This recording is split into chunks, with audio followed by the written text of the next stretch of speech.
Hello and welcome to my nature book review series. In this first episode, I'll be looking at A Feathered River Across the Sky. A Feathered River Across the Sky is a 2014 publication by American author Joel Greenberg. The book tells the story of the iconic but extinct passenger pigeon, which is formerly found in North America.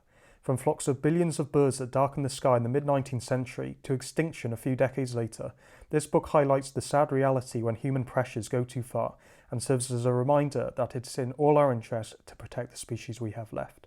Along with the dodo, the passenger pigeon is probably one of the most well-known extinct birds, having died out in 1914 when the last of its kind, Martha, died in Cincinnati Zoo.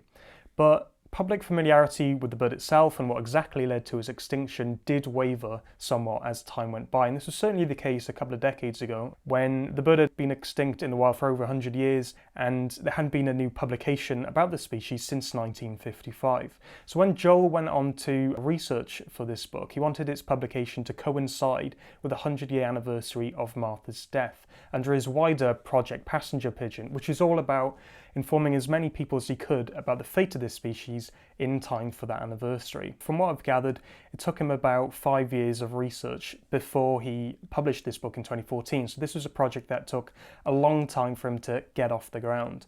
So the question is, does this book take off? And for me, for the most part, the answer is yes. So the book begins with the natural history and ecology of this species, or rather what we know of it. And for me, this was my favourite part of the book, because here you really get some fantastic insights into how these birds lived. And reading this first chapter, I really got a sense of awe. That's how remarkable this species is. When Europeans first settled in North America, the population of the passenger pigeon was anywhere between about 3 and 5 billion birds. When they flew past early settlers, they would block out the sun for hours on end, and the noise, it was told, would be similar to that of thunder. The book then goes on to talk about their relationship with Native Americans and then with Europeans after settlement really began in the 16th century. And the rest of the book is about the many reasons why they were persecuted and how, and it gives two examples of things that really accelerated the extinction of this species. But because I want you guys to read this book, I'm not going to spoil that here.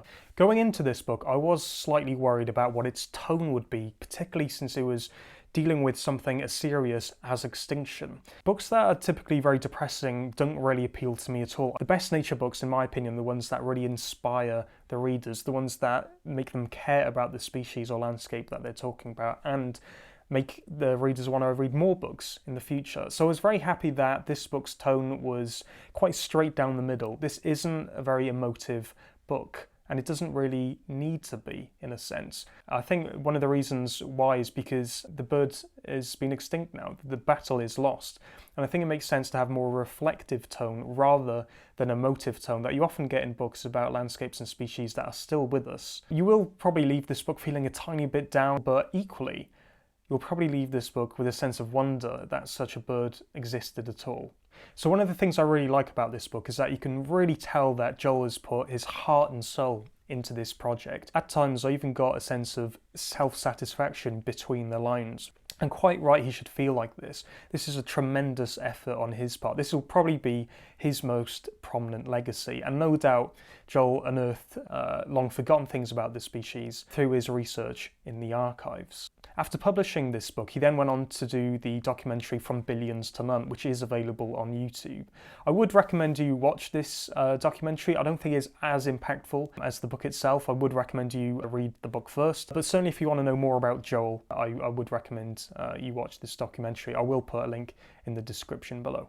Another thing I really like about this book is its illustrations and photographs. This bird was truly beautiful, and it's such a shame that it's no longer around anymore. I was quite surprised just how few photographs there are of this bird. You'd think that with large flocks still being around as late as the 1880s, that there would be more photographs of this species, but alas, there isn't.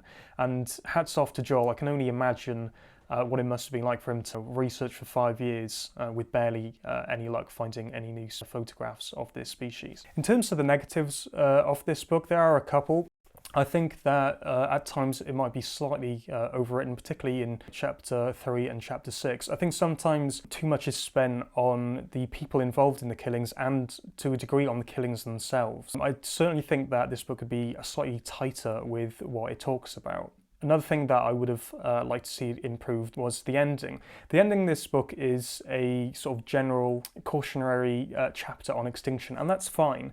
But I do think that the book would be a lot better if it explored the economic benefits that humans would get if this species was still with us today. So, for example, this bird would have probably generated millions through ecotourism. About 30 million people visited the Great Barrier Reef every year in the years before COVID. So, you could just imagine how much money would come in from all the people wanting to see a spectacle of billions of birds flying past. Another thing I would have really liked the book to have explored more was de-extinction, which is the resurrection of species through what we know of its DNA. De-extinction has definitely had a lot more attention in the headlines in the last 10 years, and the resurrection of the passenger pigeon has been no exception.